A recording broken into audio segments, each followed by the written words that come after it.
E aí, meus amigos, Revisão PGE, tudo certo?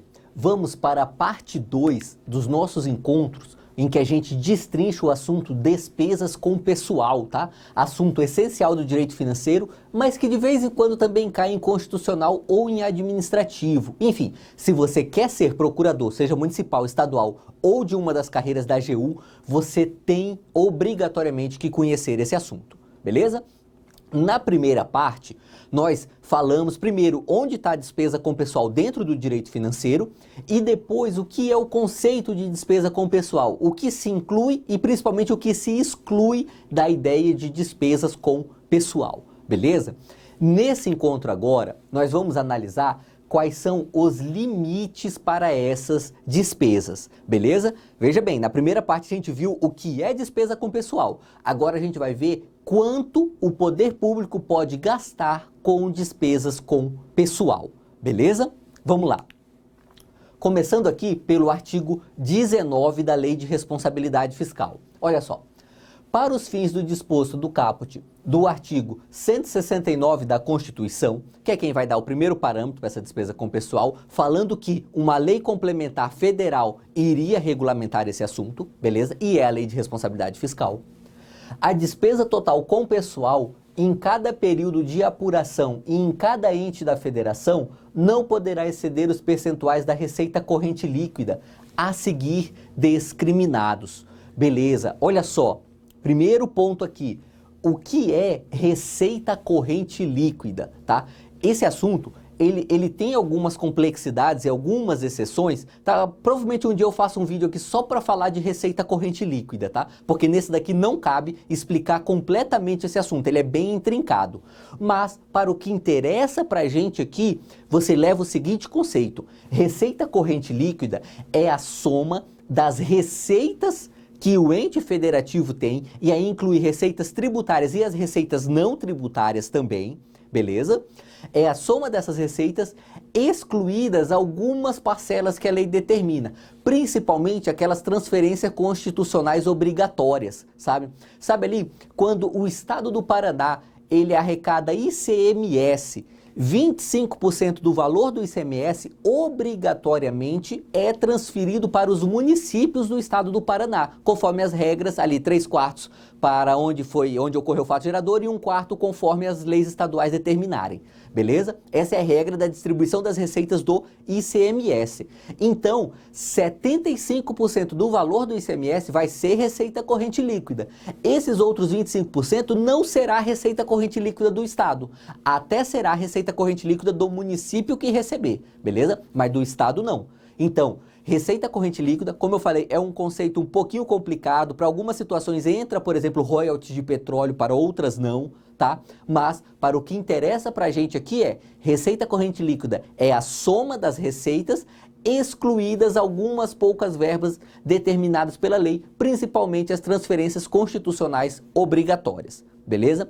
E por que a gente tem que saber a receita corrente líquida? Porque ela é o nosso parâmetro de comparação com as despesas com o pessoal. Olha só, a União pode gastar até, ou seja, é um limite de teto, é o máximo, até 50% da receita corrente líquida com despesas com pessoal. Beleza? Para a União é 50%, para os estados e para os municípios é 60%. Então, com calma agora, 60% do quê? 60% da receita corrente líquida. E esses 60% são para gastar com o quê? Com aquelas despesas com pessoal que nós vimos quais são na parte 1 dessa nossa série de vídeos.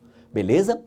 Esses são os percentuais gerais para cada ente federativo, mas a lei detalha esses percentuais por poder. Vamos lá, é importante memorizar isso daqui. Eu sei que é difícil memorizar tanto percentual, mas é legal você ter uma boa noção. Olha só, a repartição dos limites globais do artigo 19 não poderá exceder os seguintes percentuais. E aí vamos lá, na esfera federal, 2,5% com o poder legislativo, incluso aí o Tribunal de Contas da União, beleza? Então, até 2,5% da receita corrente líquida pode ser gasto com legislativo, incluindo o TCU. até 6% é para o Poder Judiciário. E aqui, para todos os ramos do Judiciário Federal, tá? Do STF, até passando ali pela Justiça Federal, Justiça do Trabalho e Justiça Eleitoral. Dentro do Poder Judiciário, esse valor será distribuído conforme a LDO, que nessa parte tem o poder de iniciativa pelo STF, tá? O STF que manda para o Executivo consolidar essa parte. Então, assim, é o próprio STF quem vai determinar qual é o percentual ali que será gasto dentro de cada órgão do Judiciário Federal. Mas o limite total é determinado pela Lei de Responsabilidade Fiscal em 6% para o Judiciário, beleza? 40,9% é para o Poder Executivo da União, tá? Você vê que o Poder Executivo tem um percentual bem maior porque ele tem muito mais atribuições mesmo, tranquilo, né? E até 0,6% para o MPU, tá? E aqui você não confunde com o MPF, tá? Não é só para o Ministério Público Federal, é para o Ministério Público da União, que além do federal, inclui o Ministério Público do Trabalho e o Ministério Público Militar, beleza? E também o do Distrito Federal e Territórios, ok? Beleza. Esses são os limites para a União. E para os estados? Para os estados é o limite de 3% para o Legislativo, incluindo aí o Tribunal de Contas do Estado, mais 6% para o Judiciário. Tá, só fazendo uma ressalva aqui, a lei falou Tribunal de Contas do Estado. Alguns estados têm Tribunal de Contas dos municípios, tá? Quando você tem esse Tribunal de Contas dos municípios, ele entra aqui nesses 3% também. São Paulo e Rio de Janeiro tem Tribunal de Contas do município, veja, no singular. Esse Tribunal de Contas do município de São Paulo e do Rio entra nas despesas do município, obviamente. Agora, esse Tribunal de Contas dos municípios entra nas despesas do Estado, tá? Porque ele é um órgão estadual, beleza? 6% para o Poder Judiciário Estadual, 49% para o Executivo Estadual e 2% para o Ministério Público, beleza? Não tem muito segredo aqui, essa é a distribuição para os estados. Para os municípios, é de longe, é mais fácil, é simplesmente 6% para o Legislativo, aí incluindo o Tribunal de Contas, quando houver, e nós já sabemos que esse Tribunal de Contas aqui só existe em São Paulo e no Rio de Janeiro, e a Constituição vedou que se criassem novos, então vamos ficar só com esses dois mesmo, e 54% para o Poder Executivo, beleza? Isso nos municípios. Isso é o que determina a Lei de Responsabilidade Fiscal, ok? E se o Estado ou o município quiser alterar esses percentuais, falando, olha, eu vou usar minha autonomia administrativa, que é garantida pela Constituição Federal, conforme o Pacto Federativo instituído em 88, e, nesse sentido, eu não quero gastar, por exemplo, só 3% com o Poder Legislativo. Eu, Estado do Pará, por exemplo, quero gastar 4% com o Poder Legislativo. O Estado do Pará pode fazer isso? Olha só, o Supremo decidiu que não pode, beleza? Nessa importante ADI aqui de 2016.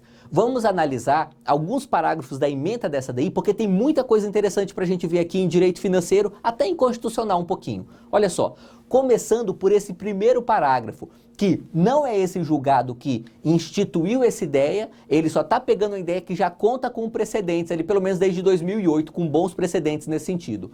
Que ideia é essa? As leis orçamentárias que materializem atos de aplicação primária da Constituição Federal podem ser submetidas a controle de constitucionalidade em processos objetivos. Antigamente o Supremo entendia que as leis orçamentárias não podiam ser objeto de controle concentrado, de controle objetivo, tá? Hoje o Supremo entende diferente. O Supremo entende que as leis orçamentárias podem sim ser objetos de controle concentrado de constitucionalidade. Não há qualquer vedação a isso, beleza? Esse primeiro parágrafo é só para reforçar esse ponto. O segundo parágrafo. A incompatibilidade entre os termos do dispositivo impugnado e os padrões da Lei de Responsabilidade Fiscal não se resume a uma crise de legalidade. Interessante essa análise do Supremo aqui para você entender controle de constitucionalidade, tá? Se nós tivéssemos simplesmente uma se nós estivéssemos simplesmente ferindo a lei de responsabilidade fiscal, não seria objeto para controle de constitucionalidade. Porque o controle de constitucionalidade, como o próprio nome diz, ele serve para controlar a constitucionalidade e não a legalidade das normas. E a LRF é, obviamente, uma lei, não é Constituição, tá? Contudo, conforme o Supremo entendeu aqui, quando uma lei estadual fere a lei de responsabilidade fiscal, na verdade ela está ferindo a distribuição de competências legislativas determinadas pela Constituição Federal. Então nós temos uma ofensa direta à Constituição, não é simplesmente uma ofensa reflexa, tá? Por isso que o Supremo entendeu aqui que quando a lei estadual quis alterar os limites estabelecidos pela LRF, essa lei estadual ela foi inconstitucional. Ela não foi simplesmente ilegal, beleza? Olha o fim do parágrafo aqui para ficar mais clara essa ideia. Traduz, em verdade, um problema de envergadura maior, a envolver a indevida apropriação de competências da União, em especial a de conceber limites de despesa com pessoal ativo e inativo, que é o que determina o artigo 169 da Constituição. Controvérsia que comporta solução na via da ação direta de inconstitucionalidade. Beleza? Esses dois primeiros parágrafos, como você pode perceber, foram só questões para decidir que o Supremo poderia decidir essa ADI. Agora que nós chegamos no objeto mesmo da ADI. Olha só. Os limites traçados pela Lei de Responsabilidade para os gastos com o pessoal ativo e inativo dos estados, DF e município valem como referência nacional a ser respeitada por todos os entes federativos que ficam incontornavelmente vinculados aos parâmetros máximos de valor nela previstos. Ou seja, o que está determinado na LRF é de cumprimento obrigatório pelos estados. Os estados não podem criar regras diferentes para limites de despesas com o pessoal. São aquelas regras que a gente viu agora há pouco da LRF e acabou. Beleza?